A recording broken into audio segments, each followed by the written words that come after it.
Hablamos de la crisis civilizatoria, crisis del mundo moderno, crisis del sistema capitalista y esta brecha a pesar de la crisis que es cada vez mayor entre ricos y pobres. Hay cifras y queremos conocerlas. Bueno, en el 72 la contradicción se manifestaba en el 20% rico versus el 80% pobre. 20-80, la diferencia. En el 2011 aparece un nuevo estudio econométrico que ya se puede realizar en la actualidad, pero que corrobora además lo que, por ejemplo, la revista alemana Der Spiegel menciona. El 2010 tiene un documento que se llama Extrapolation on the Basis. Entonces, muestra ahí que casi todo el PIB mundial, alrededor de 70 billones de dólares, del 2010 está hablando, no es comparable a lo que se mueve como volumen en los bonos y las acciones a nivel mundial, que ronda los 87 billones de dólares. Y eso tampoco es comparable a las transacciones entre derivados financieros, que suman los 600 billones de dólares. Y si a eso le añadimos lo que teóricamente se asegura que se transfieren como ganancias netas en transacciones de monedas extranjeras, rondan los 900 billones de dólares. Es decir, esa es la gran burbuja que ha estallado y que lo que destacan acá, lo que hemos mencionado, el estudio de Andrew Kovlan y Deborah McKenzie, que se llama Revealed, revelado, The Network and Around the World, la red financiera que gobierna el mundo, dice, de las 43.060 corporaciones más importantes del planeta, se descubrió una ligazón profunda a nivel de las acciones propietarias, que destacan un nivel profundo que lo manejan 1.000 transnacionales a nivel global.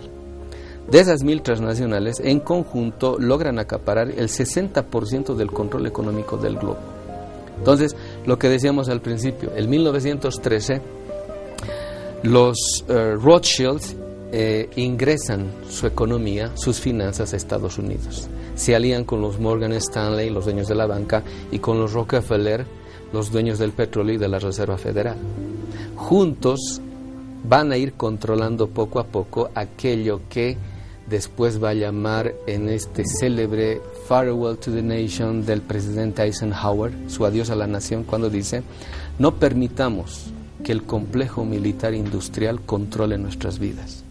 Que al final sí se da. Antes de que Kennedy subiera al poder y lo bajaran porque él quería remediar algunas cosas de estas, revela que Eisenhower de que un poder se ha hecho con el poder de Estados Unidos.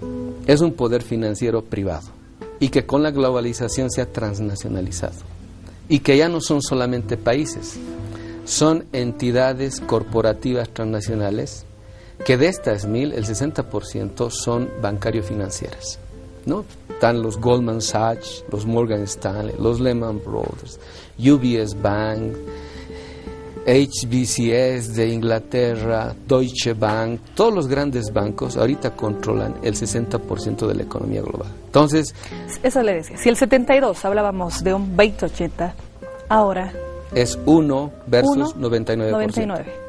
A pesar de que este sistema está en decadencia, es como que se están aferrando más a no soltar ese 1% que tienen de no son países, son transnacionales, corporaciones, burocracias privadas financieras que están teniendo riqueza a costa del 99%. Sí, la gente que nos ve puede ingresar a YouTube.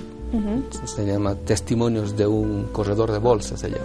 Bien. De un tal Rastani, que es honesto, es un cinismo honesto el que él plantea. Por eso decimos, es una crisis de racionalidad. En definitiva, ¿qué creemos que es bueno? ¿Qué creemos que es justo? ¿Qué creemos que es verdadero? Eso ha entrado en crisis. Por eso llamamos una crisis civilizatoria. Crisis civilizatoria igual a crisis de racionalidad. De la racionalidad moderna. Y es lo que digamos que al hombre nos diferencia y que no la estamos utilizando. ¿Y qué dice Rastani al respecto? Dice, como corredor de bolsa él está hablando, dice, a nosotros no nos interesa que el mundo se venga abajo. Lo que nos interesa es cuánto dinero podemos hacer si el mundo se viene abajo. O sea, así están pensando los economistas hoy en día. Así piensan los neoliberales. Es decir, Por eso le llaman al neoliberalismo el capitalismo salvaje. En Estados Unidos los ocupa Wall Street, o en Europa los indignados ya están comprendiendo que el sistema económico capitalista moderno es profundamente injusto. La única forma que tiene de lograr riqueza es produciendo miseria. Ahora está produciendo miseria a nivel incluso de sus propios países. Por eso dicen los ocupa Wall Street, we can't afford the rich. O sea, no podemos permitirnos mantener a los ricos, porque los ricos están destruyendo nuestra economía, nuestra forma de vida, y nosotros los pobres subvencionamos aquello. Fíjate lo siguiente, el 1% de 7.000 millones de gentes que pueblan el planeta serían 70 millones. Esos son los ricos, esos son los que aparecen en la revista Forbes. Ese es Carlos Slim, que hace dinero con los celulares a nivel latinoamericano y se ha hecho rico robando de modo legal a los contribuyentes. Lo mismo el dueño de Microsoft, Bill Gates. Esos son los ricos, el 1%. Esos son los que se reúnen en los clubes Bilderberg tratando de imponer e instaurar un nuevo orden mundial que responda a aquello que Zbigniew Brzezinski el 72 ya mencionaba en un libro que se llamaba La Era Tecnotrónica, Between Two Ages, le decía, entre dos edades, la era tecnotrónica, el papel de los estados en la era tecnotrónica. Y decía, el concepto de Estado-Nación ya no sirve, porque lo que va a controlar al mundo son entidades financieras transnacionales. O sea, el 72, Zbigniew Brzezinski ya está preveyendo cómo va a ser el nuevo orden mundial en torno a una red corporativa financiera mundial. Entonces, estos 70 millones, que son los ricos, los únicos beneficiados de la crisis que estamos viviendo, son apenas los empleados de otros ricos que no solamente son más ricos que estos ricos, sino que son los dueños del planeta. O sea, el 1% de 70 millones serían 700.000. Y estos son dinastías, no son países, son familias que provienen del siglo XVIII.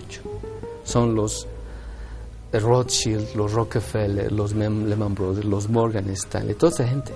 Entonces dicen estos análisis, dinastías dueños del planeta. Dicen estos, hagamos el ejercicio de sumar las fortunas que tienen los Rockefellers y los Rothschild, solo estas dos familias, y repartamos su fortuna a los 7.000 millones de gentes que pueblan el planeta. ¿A cuánto crees que nos toca por cabeza? A 3 millones de dólares. O sea, el capitalismo es una economía que busca la concentración de riqueza en una cantidad mínima de gente que puebla el planeta. O sea, para lograr eso, tiene necesariamente que producir la miseria en los demás. Si el capitalismo está muriendo, ¿cómo es que se logra tener esta autoconciencia de cada uno de ellos? El problema es el siguiente, por eso decimos es crisis de racionalidad. Todos criticamos, pero seguimos con el sistema. Todos criticamos la destrucción que se está haciendo a la naturaleza, ¿no? Todos criticamos el modo como se maneja el mundo. Pero todos a su vez festejamos a los ricos del mundo. Todos quisiéramos ser como los ricos del mundo. Es decir, todos criticamos las consecuencias de esa riqueza, pero todos quisiéramos esa riqueza.